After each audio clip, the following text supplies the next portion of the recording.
First of all, I wanted to say welcome officially to our first fall coffee break. I'm very excited about today's coffee break. And first, thought I would introduce myself. My name is Naeem Thompson, Director of Client Engagement here at Academic Analytics. And I will be your host today. I also have some colleagues that we've worked with here today as well. Starting with our colleagues from Purdue University, both John Grundy and Ashlee Messersmith, who work in the External Recognitions Program Office in the College of Engineering, will be two of our panelists today to discuss a project that we worked on around the topic of creating some reporting, some pathways, some data regarding pathways specifically around engineering subdisciplines.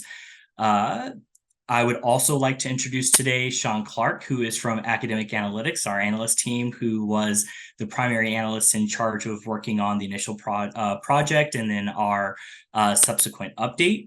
What we will be doing today is spending some time talking about the origination of the idea, some thoughts on improvement for some reports that we have created. Talk a little bit about the process of creating this report and the interaction between Purdue University and Academic Analytics. And then at the end, we would like to have some time to discuss some potential improvements to the report as it has been created so far. And then we would also like to leave some time for questions.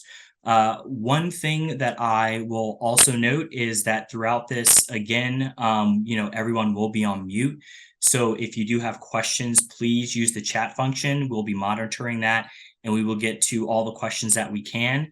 If we are unable to get to all the questions, we will make sure to kind of forward the questions to John and Ashlee to see if we can, return answers to those of you that do send those questions out. But they have also generously agreed, and said that they were willing to have you all send messages directly to them should you have questions after today. One other thing that I will note a little bit off script is that they both belong to the Honorific Awards group. And so for those of you that have joined from that group or in those committees, it is likely that you will also have the opportunities to talk to them about these projects on those occasions as well. So with all of that being said, I am going to start sharing my screen and move to the first slide. And then, John, if you don't mind getting us started, we'll proceed from there. Okay, great. We can go right to the next slide. Okay, so thanks very much, Naeem. I'm really happy to be here with Ashlee to kind of share our journey with this project. It's been a lot of fun. So I'll just kind of start off with some background information about the College of Engineering at Purdue that kind of sort of sets the background for our project here. So the College of Engineering at Purdue is very big. We're kind of hovering around 500 faculty members across 13 different schools and divisions. So that, creates some interesting challenges around serving this huge, diverse pool of faculty members in their kind of awards issues. So the External Recognitions Program was established in the Dean's Office in 2019 here in the College of Engineering. And we, kind of do all sorts of aspects of awards. So we coordinate nominations. We've done previously about 70 nominations a year. And then we do, a lot of research for our schools and individual faculty members. So it quickly became clear that the engineering awards landscape is extremely diverse. Government, industry, and private foundations are all very important sources of recognition for our faculty members. But then on top of that, you've got hundreds of engineering professional societies like the Institute of Electrical and Electronics Engineers or the American Society of Civil Engineers. So those organizations have a whole range of awards, and they're also organized into different divisions, which then offer their own awards. So confronting this very diverse and extensive landscape of awards was, made it necessary to have a good source of data on awards like that provided by Academic Analytics. Next slide.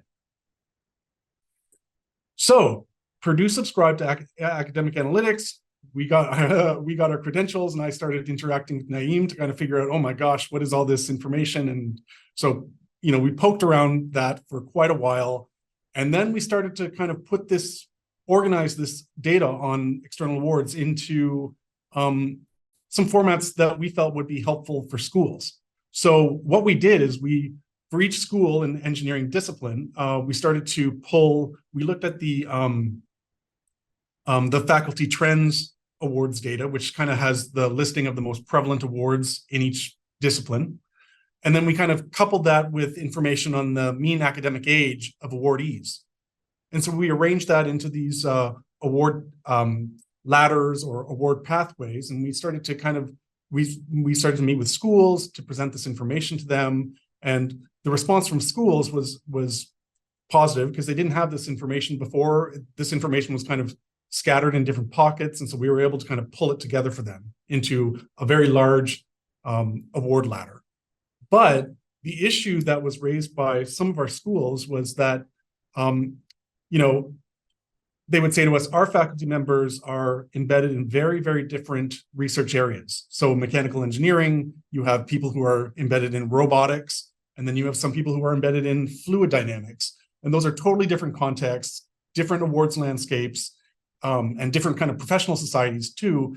And they're all kind of housed under mechanical engineering. So, the request from schools was to further customize this awards information into a way that would kind of get at the different awards areas or different research areas within the school. And this is a kind of generic issue that would, affect sociology, for example. Say people are doing kind of statistical criminology versus others that are doing qualitative ethnography. They're two very, very different landscapes with different awards landscapes. So that was the challenge. And then so I kind of started a conversation with academic analytics to think about how can we do this? How can we do that? Obviously, academic analytics can't be, trying to identify every research area in every discipline and then try to find all the awards. So maybe there was a way that they could sort of see what they have and how they can work some of their data to make this possible, this awards area specific information. And I'll turn to Sean, who kind of came up with the idea. So I got to be involved in those initial discussions and kind of discussing these award ladders and the diversity of sub-disciplines within a discipline. And so we really decided to try and attack this with the data we had and the expertise that Purdue had. And so in figuring out how to look at things, we wanted to look at all of the unique articles and conference proceedings that discipline faculty had contributed. So first we looked at the broader discipline, so like mechanical engineering that he was mentioning. And then we looked at, okay, within the 4 years, which is what we recommend for scoping for articles and conference proceedings, what are the unique articles and conference proceedings that have been created and produced by these faculty? And then looking at those unique numbers, we identified the top 100 journals, and 100 seems like a lot, but when you're looking at such diverse areas of subdisciplines, 100 is a great number to capture at least an article or two or a journal or two that will capture all of those different areas that you're trying to serve. So we looked at the 100 journals that had the most unique articles within them, within that 4-year scoping for the discipline.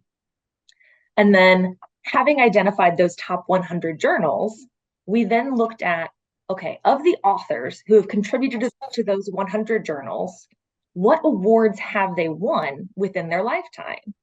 And so then looking at those awards, we looked at their academic age at the time of award. So what year they received the award minus their degree year gave us generally where they were at in their career, receiving that award, being a publisher or being published in these top 100 journals.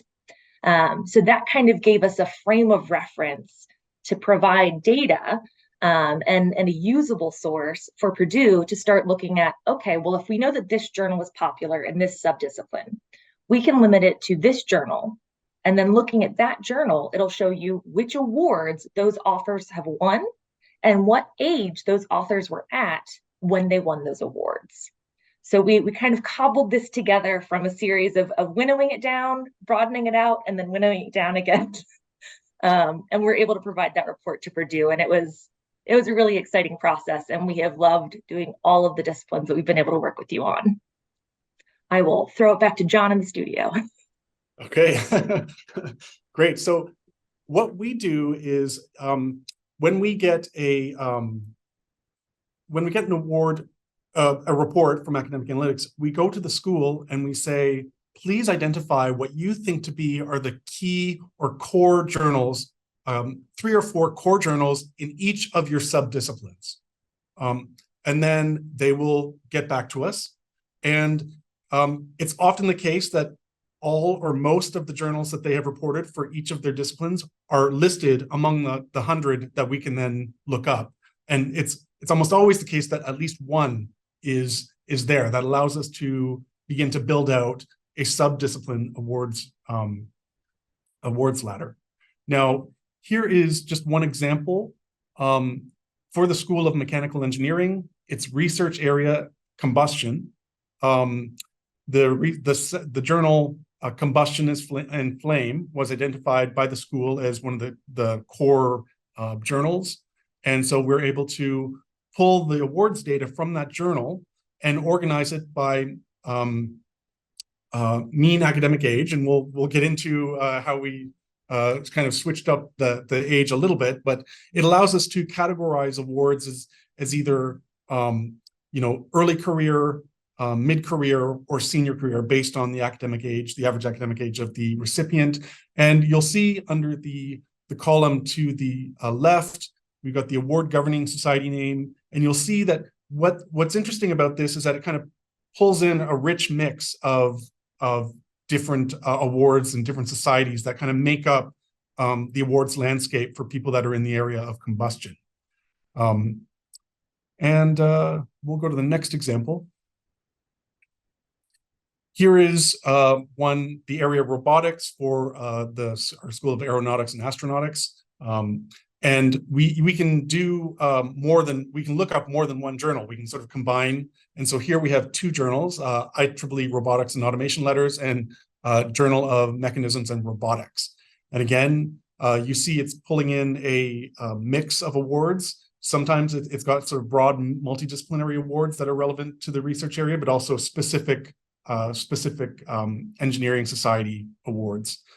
So it's and this is, of course, highly abbreviated. The lists are actually much longer, but they won't fit on a slide. So here we are. Okay, next slide. Okay, so I just want to talk quickly about the benefits and kind of the use cases for this type of information. So as I mentioned, this is a way of getting at a kind of rich snapshot of sub-discipline awards landscapes that's not quite accessible through the other standard reports that Academic Analytics has, such as the faculty trends awards data or the pathways to prestigious or highly prestigious awards data, although those are also very helpful. But this is kind of gets at a level of, it drills down into the research areas in ways that's unique. There's also the issue, some schools there's some politics around disciplinarity, and some schools like agricultural and biological engineering, feel that some of their information gets mixed up with biomedical engineering or and that affects the data that's in Academic Analytics. So there's, these, and similarly with environmental and ecological engineering, some of these disciplines are a little more challenging to get at, especially if they're a school that's not typically found at other institutions. And so by having input into, telling us what they think their top or core journals are, and then we go and pull the data, that's a kind of collaborative, iterative process that I think helps with faculty buy-in. And when we present this information to schools, it's scrutinized by area specialists, and the response has been good. They're not surprised. They're not saying that this data is sort of wonky. It's like they're recognizing the awards, the mix, the range, So it's helpful. School area heads and research chairs have conveyed to us that they're going to be using this. We're going to prepare these, and we're still rolling out this information in some schools, but they're going to be using this to as a kind of a planning tool for faculty members, and especially for early and mid-career faculty members who need to kind of move up the awards ladder and understand what their recognition opportunities are. And our office here in the dean's office, we often provide individual research for faculty members who just come by and say, hey, what are my opportunities? And now we can say, okay, well, what's your research area? And then we can pull this kind of extensive, detailed list of highly specific and relevant awards and use that as a starting point. And I think, Ashlee Messersmith, who's been really working in the kind of nuts and bolts of this project with Sean, has definite ideas on things she'd like to see going forward. So this is her kind of wish list. So I'll turn it over to Ashlee. Thanks, John. And Sean, feel free to jump in, as we kind of discuss some of these points as well. But so after receiving some of these reports, we'd like to explore the possibility of expanding its features to allow us to analyze the results even further, right? So one point that we'd like to expand on is the date range of the awards held by a given journal's author. I know that we have more recently been through a global pandemic where things have been probably, put on pause in a lot of different aspects, but I feel like maybe that can or has impacted some of these results that we're seeing in the journals currently, or in these reports currently. So we feel that expanding from 4 years to about 10 to 15 years may give us a more complete representation of the awards that are being won. And while the proposed date range hasn't been fully calculated, right, we would expect to see a greater number of awards listed due to the frequency of the given award or the awards that are given, taking into consideration biennial awards and any infrequency in some of the awards given by governing societies. And let's tie this into the point, or into the second to last point below, of indicating how many authors hold the award. We'd like to see just that number appear in this report as well, and it will certainly help us determine common awards that are being held within the journals, and which ones could be simple award anomalies. When we're presenting the reports, the report results to our individual schools, we are providing the original report of the award won, the governing society, just like John had shown previous. But we've changed the median academic age of the authors who have won the award to include the mean broad-field academic age. And while we're already tailoring these reports to the specific schools by research area, we would like to narrow down the range from all authors who have won the award to that specific journal, to authors within this specific discipline. And as previously mentioned, the report currently indicates the top 100 journals of a specific discipline, which is extremely helpful and is a great starting point with helping to build the proverbial awards ladder. We feel it would be beneficial to somehow expand or have the ability to expand on the top 100 journals to include journals that our schools have identified as prevalent in their research areas. Many of which that already appear on the Academic Analytics Research Center's full list of the list of full journals that's available. And then, of course, last but not least, what we'd like to see integrated into this report would be an identification of institutional laureates of the award within the given date range. That way, we just don't have to go back to other reports to find those laureates. And of course, all of these factors will aid in creating a more customized awards ladder by research area, and we'll certainly look forward to collaborating with the analytics team to further develop the report. Yeah, and I'll hop in here saying that you can tell that I had none of the hard work to do, so I'm really glad that Ashlee and Sean and John are on here to discuss this part of things. But what I thought was really exciting is I know we've had conversations with other clients who have touched upon this problem of saying, hey, we're at the level where the broad field data or the specific discipline data is helpful, but we feel like sub-discipline data would be a better angle for us to approach that. Do you have anything for us? And for a while, there wasn't, right? And this is exactly the function for how our analyst team works with clients is if there's an issue and we see a client, has presented a potential solution, after we have kind of worked on a few iterations and we get permission from the institution, we'd like to share, with everyone else. So, I think the thing I would say is I think there's a lot of potential for considering this as a great use case and starting point for exploration of all the disciplines within the database. I am not going to, say anything that will create more work for the analyst team or Purdue. But, it seems as if it's a pretty good, solid starting place. And so I imagine with those of you in the audience and others, there might be some ways that you can use, what we've talked about today in ways that might benefit you if you're trying to do similar things. With all that being said, it is that time in the schedule where we try to, this slide will move. Here, let me do it this way. There we go. Where we move on to questions. So I'm going to look in the chat really quickly. Okay, we got a question on this one. Okay, I will start with this first one, and I will look at the time to make sure that we have plenty of time to wrap things up.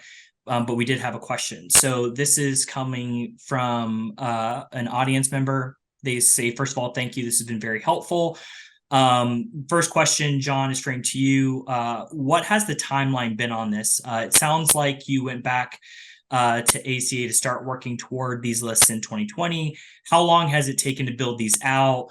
This is, a great question about how long it took us to iterate the first version of these, pump these out for all of your departments, etc. And then Sean, obviously on the analytics team side, you could probably talk to resourcing capacity, things of that nature. So John, if you wouldn't mind starting us off, and then Sean, if you need to round things out, that'd be great. Sure. So just to clarify, I started playing around with academic analytics data in 2020, but I don't think I sort of initiated conversation around this project until 2022.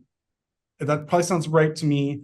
And it was a bit of a long-term project because, there's other bodies within Purdue that are making requests for custom reports to academic analytics. And we kind of have to filter into the pipeline. And when when it's the president's office or our little operation here, it's that's just the reality. So we've been kind of working on this over the past year. We still have a couple more to get done. But I think the process is much more clear for us now, and progressing would be more quickly done. Does that sound right, Sean? Yeah, I was gonna say, I think the initial conversations did start in kind of the fall of 2022, and was really excited about the opportunity to try and winnow this down. And I think definitely the development of what we want to do on our side and what we wanted to present to you took longer, obviously. It took some multiple conversations with us to make sure we were meeting your needs and the report was what you wanted to see. And I think that it's a really great conversation of how we've moved from data-driven to data-informed because we're using the power of practitioners. And so taking what we had and developing it has become quicker with each iteration. And we're now at a point where we're making more customizations based on your use cases. You've been using it now for a year. And so you've come back to us with additional feedback. And that's something that we have been able to do quicker, although, as you mentioned, the prioritization of different reports and different timing, that's going to shift with the seasons. But definitely having the base in place is really helpful for keeping these moving forward. Yeah, and the second part of that question too that's related is, it was directed to us is, if we contact, our account managers, right, the ACA consultants, what's the timeline you envision for working to produce similar materials for institutions? That is part of the reason why we make these things public. And what I will say at this point for the analyst team is that if there's a template for it, it makes it easier for them to produce it for other institutions. In fact, that is why, our analysis on demand and how it exists in the first place is a lot of those are a reflection of iterative conversations. So what you would be able to say is, talk to your academic analytics account manager and say, hey, I'm very interested in doing something similar to what Purdue did, but for XYZ discipline or for this school or college or, whatever it might be. And then they'll work with the analyst team to get a version, ready for you. But that it should be a little bit easier and the timeline shouldn't be as long because we've worked through the initial kinks, I think, with the work that Purdue has done with us. And then, everything after that will be based on your own recommendations. All right, that was an excellent question. All right, I'm still getting more, so this is great. We have about 4 minutes, so we'll try to get through a few more of these. Yes, I see some of you are asking for a quick demo. That's something we can do once we anonymize, or actually in this case we might not need to. We'll have a discussion about creating a version of this that is scrubbed clean enough for us to share. But yes, we will try to make something available after today, for example, if that's necessary. It might not be. We'll have to talk to Purdue and the analyst team.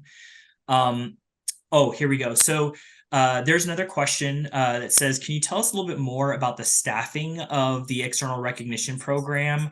And does the staff have any other responsibilities? I know this has been a topic for a lot of different universities. And admittedly, I've used Purdue as my example to some other institutions I've had conversations with. So John, it'd be great to hear from your perspective. And then I can talk about how things are being run kind of centrally there. Yep. Okay, so John, go ahead. Okay, great. So it started off in 2019 as a kind of a one-person operation housed as part of in the dean's office within the kind of office of under our associate dean of faculty, Luna, associate dean of faculty. That's where the office was based, and we've kind of grown. So we have including myself, we kind of have 2 writers, and then we have Ashlee working on data analytics and helping to improve our infrastructure for kind of gathering and disseminating information. So we have 3 full-time staffers and we have 2 student assistants.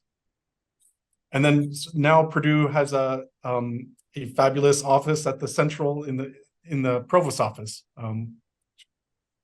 Yeah, John, that's exactly what I was going to say. Another thing as well is, the other colleges also have representatives that function in similar roles. Even if it's not a full office, it might be 1 or 2 individuals who are still kind of tasked with this. So, one thing I just point out is each college kind of has a person who's tasked with this that has been trained.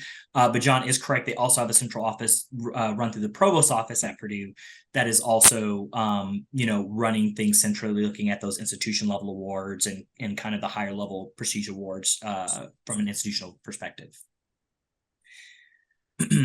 All right, so we have about a couple minutes left. This is great. We got more than a few questions in, so I'm pretty happy about that. The timing's worked out great.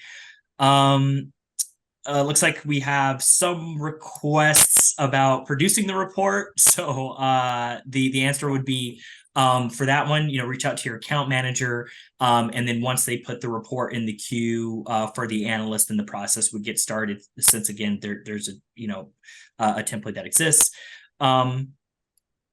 All right, and then the last one was just an answer to say, they understand what your response was, and that since it's a complex deliverable, they understand that there's probably some time constraints depending on how actively the institutions engage with the analytics team. So with 1 minute left, I wanted to say, first of all, thank you to all of the attendees. Obviously, we do these for you, and hopefully you found today's material to be very helpful. I would also very much like to thank our panelists who I've been able to work with and will continue to work with, Ashlee and John from Purdue and Sean here from Academic Analytics. And then lastly, but definitely not least, I would also like to thank Stephanie Dunn and Lisa Stefanelli and Bridge Evans, who are part of our communications and marketing team, who help us get these meetings set up with our clients to be able to share really interesting projects like this. And the last thing that I will do as part of my responsibilities is let you know that there are indeed 2 more coffee breaks for the fall. Please be on the lookout for those. They are going to be major product updates to a couple of our newer products, I would say. So, just wanted to put that information here as well. And then we also have more than a few conferences that we'll be attending that we hope to see you at. So if you see some emails from us around these times, it's likely to see if we can get some time to meet with you, excuse me. So again, thank you to everyone that's in attendance today. I appreciate your time. And if you need anything, please make sure to reach out to your account managers for help. Okay, thank you.